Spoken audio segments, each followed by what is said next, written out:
Hello and welcome to This Week in Agriculture, a presentation of the Communications Unit, Ministry of Agriculture. I'm your producer and host, Christopher Holder. On this week's presentation, we bring you highlights of Agriculture Minister Zulfikar Mustafa's activities. As we see, he has been meeting with rice and cash crop farmers, fisherfolk across the country, explaining to them how a government will be going about the process of coming up with a list of beneficiaries, the checks and balances that will be employed to ensure that the process is smooth, the process is clean, and that there are no cries of foul play at the end of the exercise, as was the case at the flood relief rollout for the 2021 floods. Government is going the full 9 yards to ensure this time the process is free of those hiccups that plagued the last rollout. So we'll be hearing about those interventions on this week's edition of This Week in Agriculture. Farmers and members of the public in general are being advised that tampering with drainage and irrigation structures in any way is prohibited under the Drainage and Irrigation Act. So too are practices that result in damage to access dams, such as using an inadequate length of tube to irrigate farmlands, resulting in erosion of the earthen dams. Also contrary to the Drainage and Irrigation Act is the practice of erecting structures or planting on government reserves. This will not be condoned. These reserves are to be clear at all times to provide access for the excavation of the channels. Livestock farmers should also be aware that they are liable for any damages caused by their cattle or swine to dams or reserves alongside D&I channels, as is the case when the animals cross these channels. Individuals wishing to erect bridges across D&I structures should first contact the NDIA before doing so. Those found guilty under the Act are liable to fines and imprisonment for up to 3 months. A message from the National Drainage and Irrigation Authority, Ministry of Agriculture.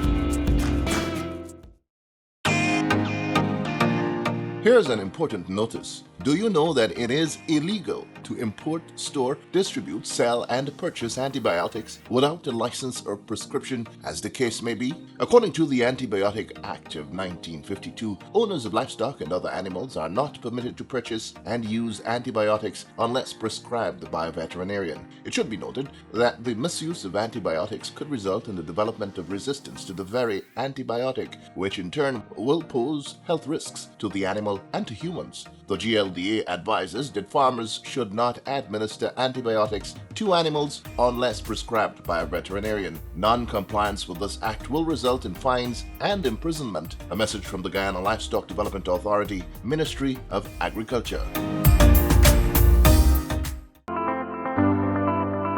In October 2016, the Kigali Amendment was adopted by all parties to the Montreal Protocol. This included Guyana. The Kigali Amendment brings the future production and the consumption of refrigeration gases under the Montreal Protocol through the phase-out of these ozone-depleting substances and their replacement with substances that are more environmentally friendly. To this end, the Hydromet Service has begun local preparations for Guyana's ratification and eventual compliance with the requirements of the Kigali Amendment. This will require legislative interventions, consultations with all stakeholders and the public at large about what changes will have to be made locally over the next few years.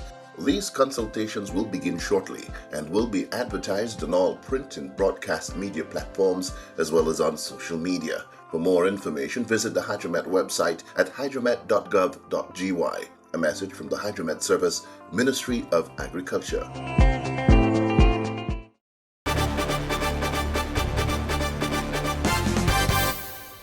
The rollout of additional help for rice farmers and cash crop farmers, as well as fisherfolk, continued this past week as Agriculture Minister Zulfikar Mustafa continued his countrywide engagements with the target groups, engagements that began with Vice President Bart Jagdeo in East Berbice 2 weeks ago. The relief measures announced by President Dr. Irfaan Ali recently was for rice and cash crop farmers across the country to receive $1 billion in fertilizer, an amount that would be for both rice and cash crop farmers. In addition, the president later announced a one-off cash grant to fisherfolk across the country. The amount to be given to each person who qualifies as a legitimate member of the fishing industry is 150,000 Guyana dollars. Minister Mustafa has since engaged with farmers and fisherfolks of Region 3, 4, 5, and 6, and last Thursday traveled to Region 2 to engage with fisherfolk and farmers, explaining to them the process to be employed to ensure that the rollout of the relief measures are without the issues encountered in the recent flood relief effort last year. In his meeting with rice and cash crop farmers of Region 2, the Agriculture Minister explained that in both categories of beneficiaries, there will be stringent checks and balances to ensure that only those who qualify are able to receive government's assistance packages. Last time we were here, the Vice President would have made an announcement that the government will allocate $250 million for the supply of fertilizer to help the farmers and the Essequibo Coast. As a matter of fact, 275, but 25 will be going to the cash crop farmers. And 250 we'll be looking to see how the rice farmers we can help from those among that were allocated. At that time we said that we will have a non-partisan committee, a committee that will be elected by the farmers, and I hope that this represents the farmers from Region 2. You all here, so that at the end of the exercise we will not have the same issue that we keep raising with the flood relief. You all know the problem we encounter with the flood relief. I'm hoping that we can capture every single person who are rice farmers and also the specific acreage they are cultivating. So I received a report from the comrades who came to Essequibo and facilitate the meeting, and you all can, at the end of my discourse, you all could tell me and substantiate if that was the decision of the committee. Based on the number of lands or the number of acreage that normally cultivate, it's between 32,000 and 33,000. Last crop was 32,000. We reap a total of about 31,000. Almost 1,000 acres of rice was left in the field because of the bad weather and the land. And we have to look at those farmers too. But the point what I'm trying to make is that between 32 to 33,000, and what they are saying that the committee recommend that the farmers should receive the fertilizer based on the acreage they are cultivating. So for example, if I understood it correctly, they are saying that we take the $250 million, divide it with the amount of money, fertilizer that will be required for the crop on the Essequibo Coast. Then we'll find the cost for a bag of fertilizer. If a bag is $11,000, we minus the amount that the government subsidizes, and whatever remain that the farmers will have to pay and collect their fertilizer. The committees established both for cash crop and rice farmers will be overseeing the rollout of the fertilizer relief, with a list of beneficiaries being compiled and placed in strategic areas for public scrutiny as a way of ensuring that the list is fully sanitized.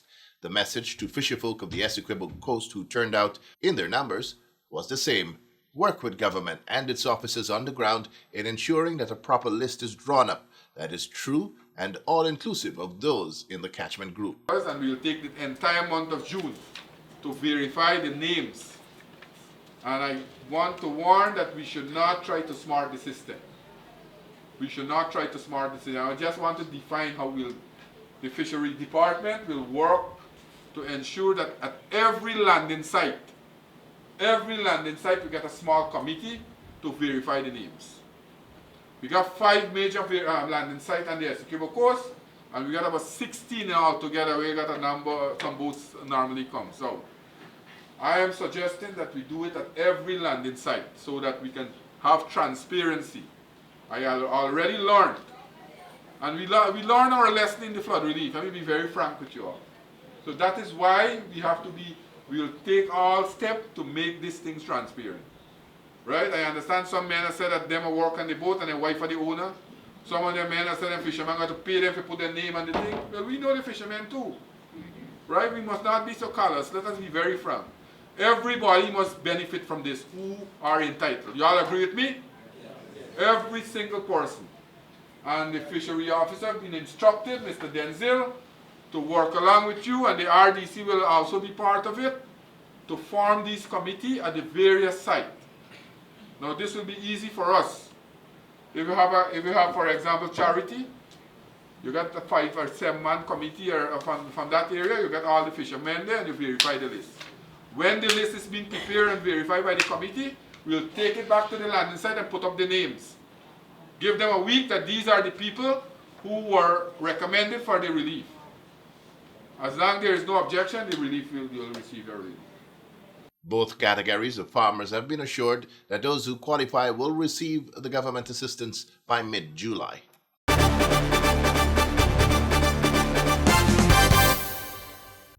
Later Thursday, Minister Mustafa and team from the Ministry of Agriculture traveled to Charity, where he delivered a feature address at the commissioning of a critical addition to the fleet of equipment owned and operated by the National Drainage and Irrigation Authority, NDIA, an agency of the Ministry of Agriculture. The acquisition of a brand new barge and 2 Hyundai long-reach excavators by the NDIA, exclusively for use in the Pomeroon River, is the fulfillment of a promise by government to the residents of the riverine communities along the banks of the Pomeroon.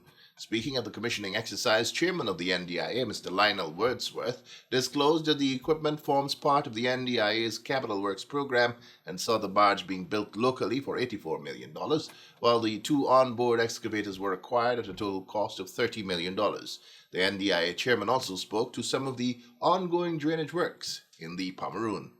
And we're doing in the Lower Pomeroon 22 miles of embankment and channels, Upper Pomeroon 25 miles.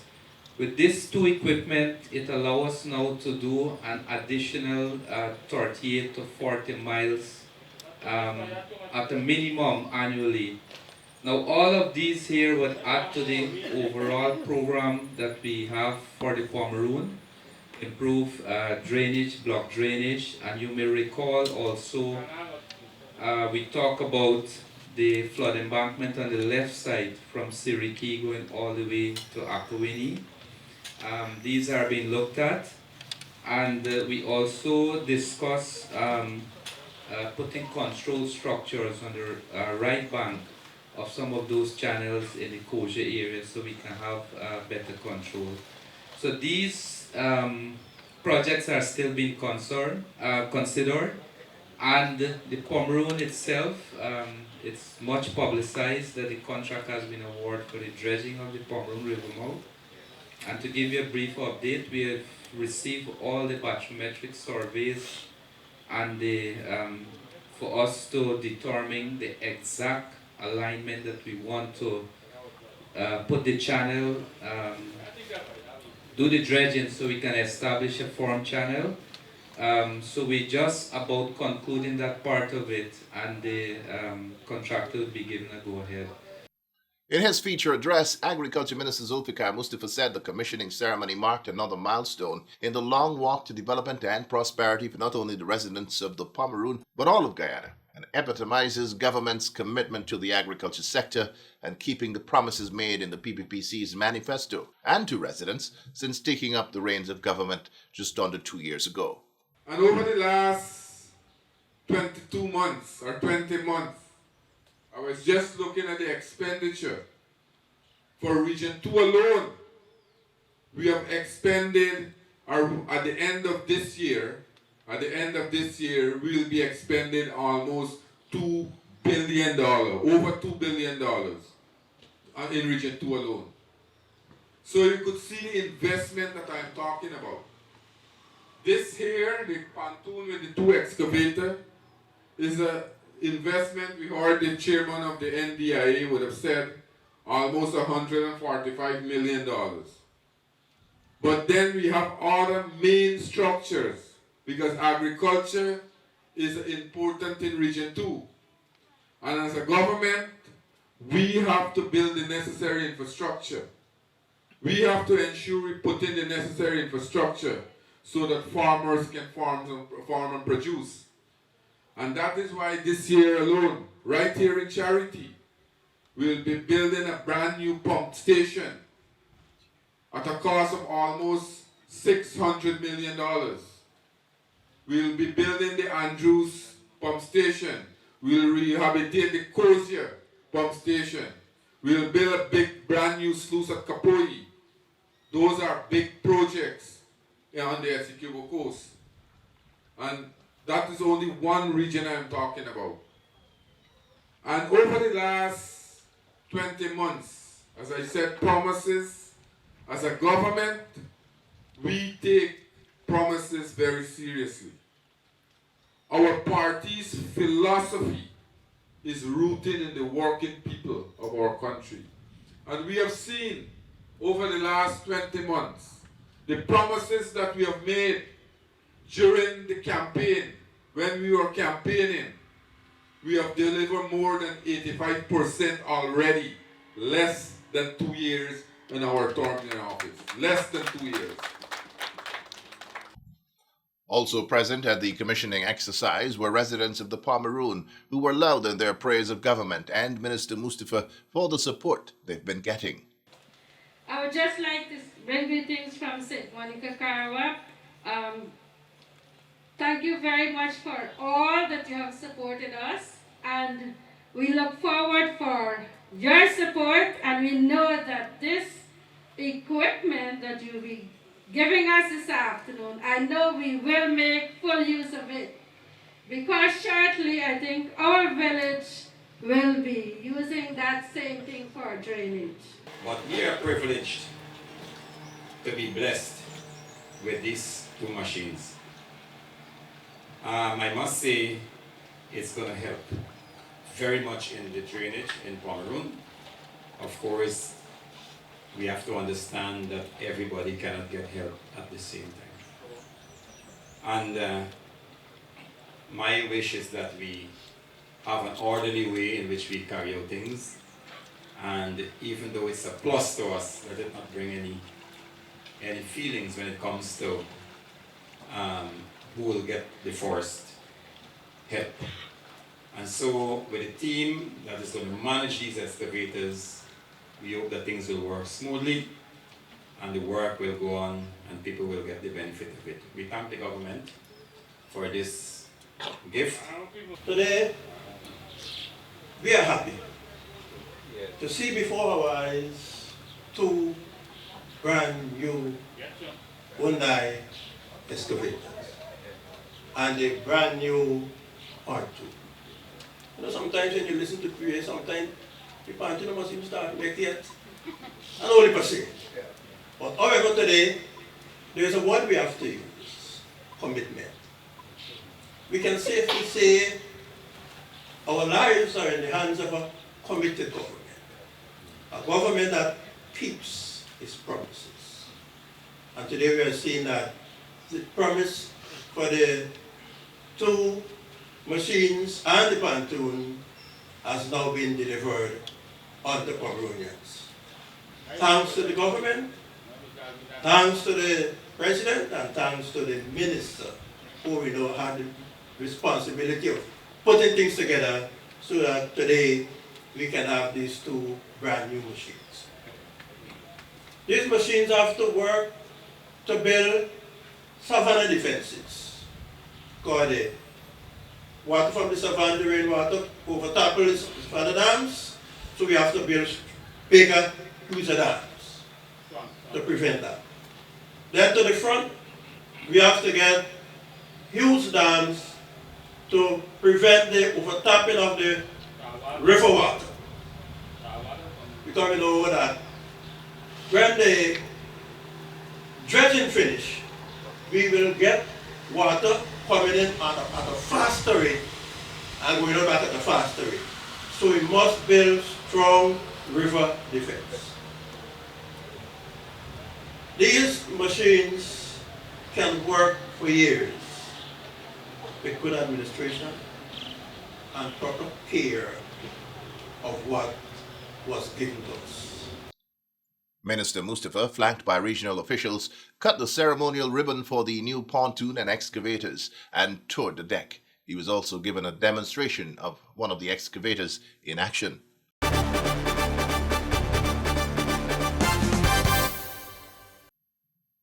On Friday, Agriculture Minister Mustafa witnessed the signing of contracts in the main boardroom of the Ministry of Agriculture. Contracts which are, for the most part, for the Rose Hall Estate factory. Contracts related to the opening of the Rose Hall Estate amounted to more than $457 million. So far, just over 65% of work to be done on the Rose Hall Estate factory have been completed, with critical components such as the boilers expected to arrive later this year. Offering remarks prior to the signing of the contracts, Minister Mustafa said the investments being made to develop the agriculture sector shows government's commitment. He described the contractors present as partners in the development process and urged them to ensure goods and services are provided and projects executed in keeping with contract specifications. The New Guyana Marketing Corporation, New GMC, and the National Drainage and Irrigation Authority, NDIA, also signed contracts for the supply of critical machinery, totaling $18.8 million and $14.7 million, respectively.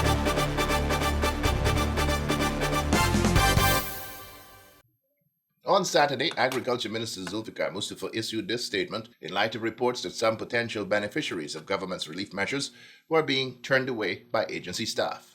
The President made it clear that all those fishermen who are working in the sea and who earn a living through that, they will receive the grant, the $150,000 grant. But it seems that some people want to cause confusion because they are peddling misconception out there in terms of who or who will be getting this grant here, or who are entitled to receive the grant. Now I want to make it very clear. We have fishermen who are licensed and we have non-licensed fishermen. Now when you look at our register, we have just about 50% of the fishermen in this country have been registered. And then you have a number of other persons who are working as fishermen in the sea that have never been registered. So I want to make it very clear. I've given clear instruction to the fisheries department that we'll have two lists of fishermen, one of the licensed fishermen, all those who have been licensed, and the other list of people who consist of those persons who will not or who have not been licensed. Now we have a number of landing sites in this country where fishermen are landing their catches, and we are forming committees across the country so that the committee will verify that if these people are real fishermen or fisher folks working and earning a living at the sea. So sometimes fishermen are reporting, as a matter of fact, an incident came to my attention this morning that a fisherman went to an officer to register, and he was told that he cannot be registered, his name cannot be registered because he's not a licensed fisherman. I want to make it very clear. License or no license, that is not a requirement for the fishermen to receive the grant that the President have announced. We will verify, as Minister of Agriculture, I have already directed the Chief Fishery Officer to inform his officers around the country that we must prepare two lists.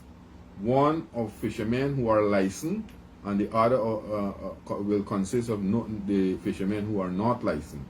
And then we'll verify it across the country. As long as these people are real fishermen, they will receive the grant. Any officer found trying to stop someone from registering his or her name will be disciplined. I want to make it very clear. I have already given that instruction. I hope that our officers from the fisheries department are not involved in those kinds of activity. They must ensure that they take these people's name, and we'll verify it because we don't want it to be where we have false claim too. So that is why in every landing site in our country, I've already met with fishermen from Region 6. Both myself and the Vice President would have met with a number of fishermen and fisher folks in Region 6, and we have communicated that decision. I have met with a number of fishermen on the East Coast and Region 5, Region 3, Region 2, and I have told them that, and they are on the verge now of making or forming that committee with locals so that the local people can guide us, like what we are doing with the fertilizer too. We are forming committee in various parts of the country, so the farmers themselves will verify the amount of acreage that farmers are cultivating. So we want it to be very transparent. We want it to be very open, and we want everyone who deserve it and who are entitled, they must receive these grants from the government.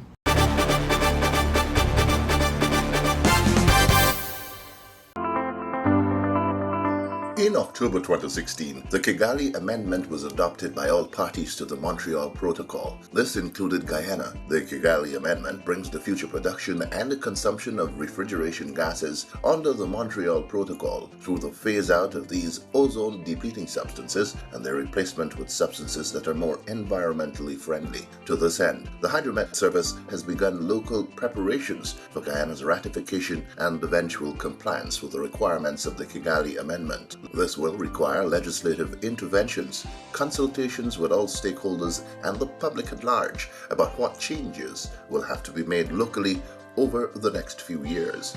These consultations will begin shortly and will be advertised on all print and broadcast media platforms as well as on social media. For more information, visit the Hydromet website at hydromet.gov.gy. A message from the Hydromet Service, Ministry of Agriculture.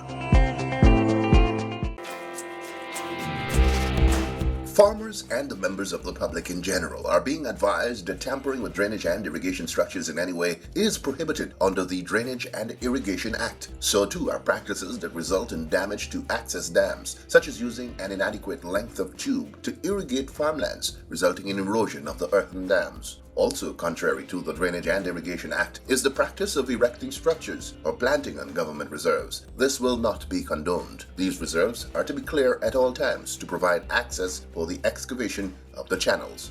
Livestock farmers should also be aware that they are liable for any damages caused by their cattle or swine to dams or reserves alongside D&I channels, as is the case when the animals cross these channels. Individuals wishing to erect bridges across D&I structures should first contact the NDIA before doing so. Those found guilty under the Act are liable to fines and imprisonment for up to 3 months. A message from the National Drainage and Irrigation Authority, Ministry of Agriculture. Here's an important notice. Do you know that it is illegal to import, store, distribute, sell, and purchase antibiotics without a license or prescription, as the case may be? According to the Antibiotic Act of 1952, owners of livestock and other animals are not permitted to purchase and use antibiotics unless prescribed by a veterinarian. It should be noted that the misuse of antibiotics could result in the development of resistance to the very antibiotic, which in turn will pose health risks to the animal and to humans. The GLDA advises that farmers should not administer antibiotics to animals unless prescribed by a veterinarian. Non-compliance with this act will result in fines and imprisonment. A message from the Guyana Livestock Development Authority, Ministry of Agriculture.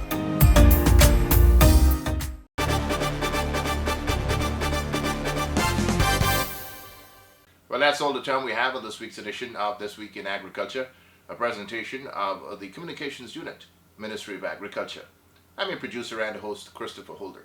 Until next time then, be good to yourselves and to each other.